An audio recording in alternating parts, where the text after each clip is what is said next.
Eccoci con mister Paolo Doardo, 1-0-0 che vi premia per come è andata la partita. Forse quando avete avuto l'uomo in più magari potevate anche usare qualcosa in più, però Certamente. Guardando i 90 minuti penso che vi vada bene così. Sì, va bene così, è chiaro che rimanendo l'ultimo quarto d'ora uno in più si poteva usare un po' di più, però non dobbiamo dimenticare che siamo arrivati qua con una formazione rimaneggiata, ci mancava, diciamo, la punta più importante e abbiamo giocato con una squadra molto giovane. Noi siamo la squadra più giovane del girone, di conseguenza anche in queste situazioni magari fanno fatica a fare il cambio di mentalità anche su 10 contro 11. Sì, voi avete avuto anche una sostituzione per infortunio, ci vuol dire come sta il Adesso giocatore? sto attendendo informazioni perché l'hanno portato via e non sappiamo al momento precisamente cosa ha avuto di salvo.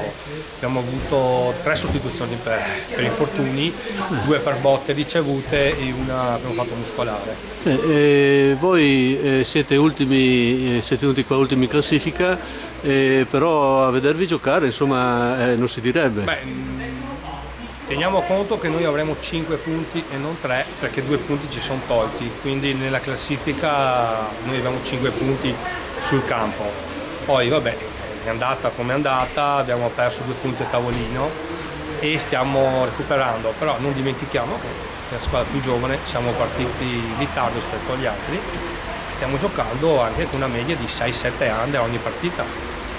Sì, allora... Se vogliamo aspettare questi giovani che crescano, sicuramente se io guardo nelle ultime partite abbiamo vinto con Villorba in maniera abbastanza netta e 2 partite con la Pitergina abbiamo perso 2-1 e 1-0 con Milanese di misura ci siamo giocati fino alla fine, quindi da questo punto di vista per essere una squadra giovane penso dobbiamo aspettare ancora un po', però li vedo in crescita. Oggi hanno dimostrato maturità anche. La classifica è molto, molto corta sia al centro che anche sul vertice. Lei con questo 0-0 qua penso comunque anche come autostima per i giocatori un bel risultato, che in vista di proiezione del proseguo del campionato come la vede? Intanto io penso di recuperare i giocatori che sono fuori, in particolare Garba, l'attaccante, che è quello che dà più profondità alla squadra, e questa settimana dovrebbe essere testato un altro attaccante. Di conseguenza il reparto dove siamo un po' più sguarniti.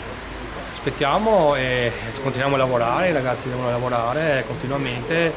Oggi li ho visti ordinati, Portoguaro ha delle individualità importanti, è una squadra anche con una certa età che sa giocare e poteva farti gol in qualsiasi momento, quindi già oggi ho visto una prova di maturità.